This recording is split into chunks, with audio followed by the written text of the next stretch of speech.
বহু দশক ধরে সংঘাত আর সামরিক অভিযানের কেন্দ্র পাকিস্তানের দক্ষিণ পশ্চিমাঞ্চলের প্রদেশ বেলুচিস্তান। আয়তনের দিক থেকে এটি পাকিস্তানের সবচেয়ে বড় প্রদেশ।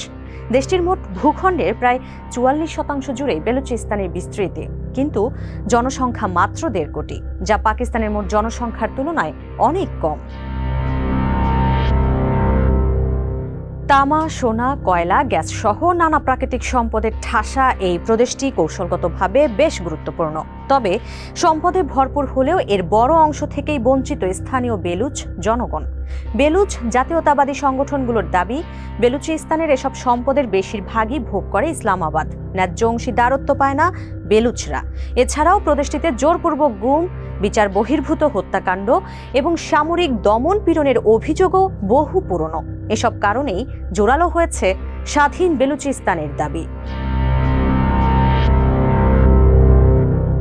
পাকিস্তান থেকে আলাদা রাষ্ট্র গঠনের লক্ষ্য নিয়ে লড়াই করছে কয়েকটি সশস্ত্র সংগঠন। এর মধ্যে সবচেয়ে পরিচিত গোষ্ঠী হচ্ছে বেলুচিস্তান লিবারেশন আর্মি BLA, এছাড়া বেলুচিস্তান লিবারেশন ফ্রন্ট BLF এবং বেলুচ রিপাবলিকান গার্ডস BRG'র মতো সংগঠনও সক্রিয়। এসব গোষ্ঠী পাকিস্তানি নিরাপত্তা বাহিনী, সরকারি স্থাপনা এবং বিশেষ করে চীনের অর্থায়নে পরিচালিত চীন পাকিস্তান অর্থনৈতিক করিডর CPEC সংক্রান্ত প্রকল্পে হামলা চালিয়ে থাকে। তাদের অভিযোগ, এসব প্রকল্প স্থানীয় জনগণের নয়, বরং রক্ষা করছে কেন্দ্রীয় সরকারের স্বার্থ।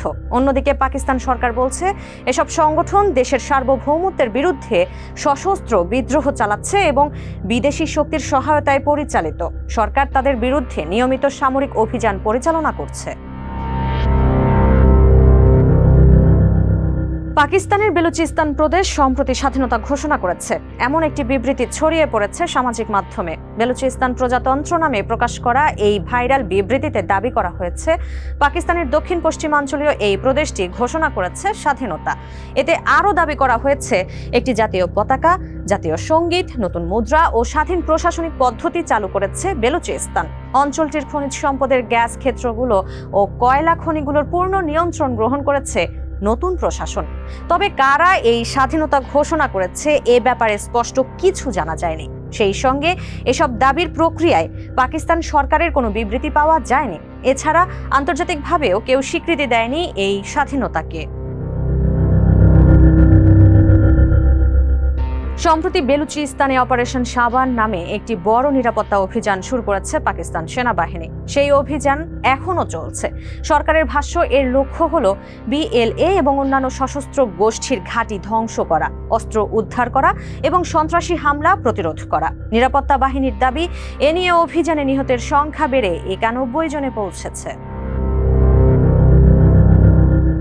বেলুচ মানবাধিকার কর্মীদের অভিযোগ, এই অভিযানে সাধারণ মানুষ ক্ষতিগ্রস্ত হচ্ছে, বহু মানুষ আটক ও নিখোঁজ হচ্ছে। পাকিস্তান অবশ্য এসব অভিযোগ অস্বীকার করে বলছে, অভিযান শুধুমাত্র সশস্ত্র জঙ্গিদের বিরুদ্ধে পরিচালিত হচ্ছে। পাকিস্তান ছাড়াও যুক্তরাষ্ট্র, যুক্তরাজ্য এবং ইউরোপীয় ইউনিয়ন সন্ত্রাসী সংগঠন হিসেবে তালিকাভুক্ত করেছে বেলুচিস্তান লিবারেশন আর্মি BLA-কে। 2019 সালে BLA-কে বিদেশি সন্ত্রাসী সংগঠন হিসেবে ঘোষণা করে যুক্তরাষ্ট্র। ওয়াশিংটনের মতে সংগঠনটি আত্মঘাতী হামলা, বোমা বিস্ফোরণ, নিরাপত্তা বাহিনী ও বেসামরিক নাগরিকদের উপর আক্রমণ এবং বিদেশি নাগরিকদের লক্ষ্যবস্তু বানানোর মতো কর্মকাণ্ডে জড়িত। তবে BLA দাবি করে তারা মুক্তিযোদ্ধা। কথায় আছে, স্বাধীনতা অর্জনের চেয়ে রক্ষা করা কঠিন। বেলুচিস্তানের ক্ষেত্রেও তার ব্যতিক্রম নয়। প্রথমত, অঞ্চলটি পাকিস্তানের জন্য কৌশলগত ও অর্থনৈতিকভাবে অত্যন্ত গুরুত্বপূর্ণ, তাই কোনোভাবেই পাকিস্তান এর নিয়ন্ত্রণ ছাড়তে চাইবে না। দ্বিতীয়ত, প্রদেশটিতে শক্তিশালী সামরিক উপস্থিতি রয়েছে। তৃতীয়ত, অঞ্চলটিতে চীনের বিপুল বিনিয়োগ পাকিস্তানকে বেলুচিস্তানের নিয়ন্ত্রণ ধরে রাখতে সহায়তা করছে। এছাড়া বেলুচ সমাজের মধ্যেও রাজনৈতিক বিভাজন রয়েছে, সবাই স্বাধীনতার পক্ষে নয়।